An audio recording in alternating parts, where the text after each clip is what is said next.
Hello, welcome back to my channel লঙ্কার ছোট্ট রান্নাঘর। সবাই কেমন আছো? আশা করি সবাই ভালো আছো, আমিও ভালো আছি। আজকে আমি তোমাদের সাথে শুটকির বড়া বানাবো কুমড়ো পাতা দিয়ে। তো চলো দেখতে থাকো আমি কিভাবে বানাই। এটা আমি চেষ্টা করলাম বানানোর, একদম পারফেক্ট নাও হতে পারে। ফার্স্টে আমি কুমড়ো পাতাগুলো নিয়ে নিয়েছি। আমি গরম জলে নুন দিয়ে এটাকে ভিজিয়ে রাখলাম। এটাতে যেগুলো ধুলোবালি থাকে এগুলো চলে যাবে আর পাতাটা নরম হয়ে যাবে। এখন আমি ভিতরে যে পুরটা দেবো সেটার জন্য আমি সামান্য মরিচের গুঁড়ো নিয়ে নিয়েছি, শুকনো মরিচের গুঁড়ো, টমেটো নিয়েছি, পেঁয়াজ নিয়েছি, রসুন নিয়েছি, শুটকি নিয়েছি আর কাঁচামরিচ নিয়েছি। এখন আমি এটাকে পেস্ট করে নিচ্ছি। দেখো আমার পেস্টটা তৈরি হয়ে গেছে। এই যে এখন এটা ভিজে জলটা ঠান্ডা হয়ে গেছে। আমি এখন পাতাগুলোকে চিপে চিপে একটা একটা করে তুলে নেব। এই বড়াটা সিলেটি মানুষরা ডিস্ট্রিক্টের মানুষরা খুব ভালো বানায়। আমার রিলেটিভ আছে, আমি তার বাসায় খেয়েছিলাম, তার জন্য আমি জানি এটা ওরা খুব টেস্টি বানায়। তো আমি চেষ্টা করলাম বানানোর। আর কেউ যদি আমার সিলেটি বন্ধু থেকে থাকো আর আমাকে জানিও আমার রেসিপিটা তোমাদের কেমন লাগলো। আশা করি তোমাদের ভালোই লাগবে।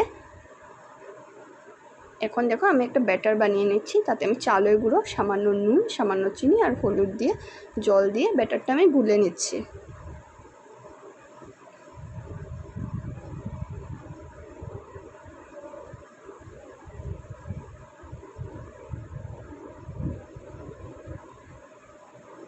আর ব্যাটারটা একদম বেশি পাতলাও গুলবো না আর বেশি ভারীও গুলবো না।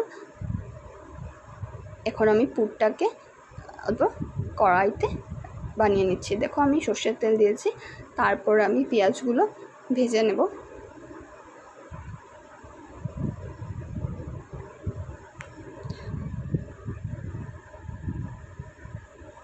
পেঁয়াজগুলো নরম হওয়ার জন্য আমি ঢাকা দিয়ে দিলাম।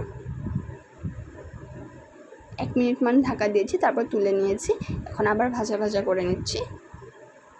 এটা যখন পিঙ্ক পিঙ্ক কালার চলে আসবে পেঁয়াজগুলোতে, আমি যে শুটকির পেস্টটা করে রেখেছিলাম সেটা দিয়ে দিলাম, নুন, হলুদ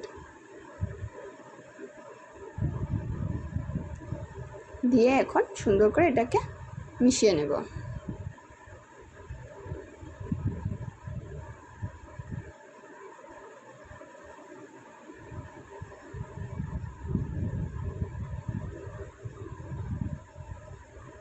এটা পুরো মাখা মাখা হয়ে গেলে আমি এটাকে তুলে নেব।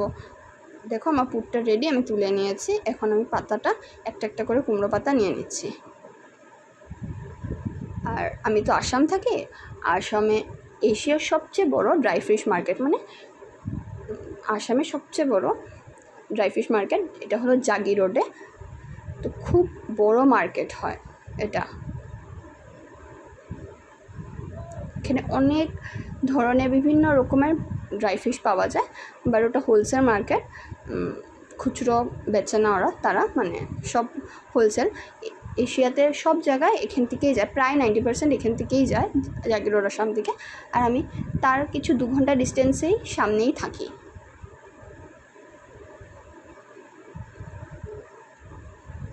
আশা করি আমি কিভাবে দিচ্ছি আর কিভাবে ফোল্ড করছি তোমরা বুঝতে পারছো।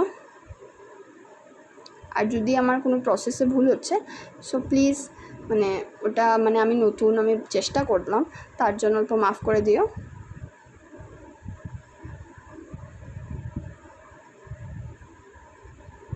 এভাবে করে করে আমি সবগুলো ফোল্ড করে নিয়েছি বড়াগুলো। এখন আমি ব্যাটারে চুবিয়ে চুবিয়ে এটাকে ভেজে নেব।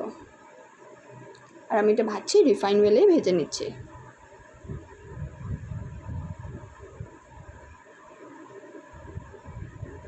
আমি তো এটা ফার্স্ট টাইম বানিয়েছিলাম, তো ফার্স্ট টাইমের হিসাবে ভালোই হয়েছিল খেতে। আর আমার তো ভালোই লাগলো খেতে। আশা করি তোমাদেরও ভালো লাগলো আমার রেসিপিটা। তো যদি ভালো লাগে একটা লাইক, কমেন্ট, শেয়ার করে আমার পাশে থেকো। আর যারা নতুন আমার ভিডিও দেখছো প্লিজ আমার চ্যানেলটাকে সাবস্ক্রাইব করে আমার পাশে থেকো। আমিও তোমাদের পাশে আছি।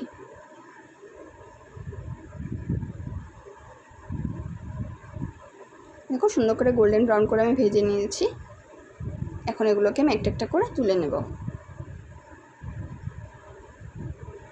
আর ধন্যবাদ আমার পুরো ভিডিওটা দেখার জন্য আর আমার পাশে থাকার জন্য। তোমাদের অনেক অনেক ভালোবাসা পাচ্ছি আর সাপোর্ট পাচ্ছি, তার জন্য অনেক অনেক ধন্যবাদ।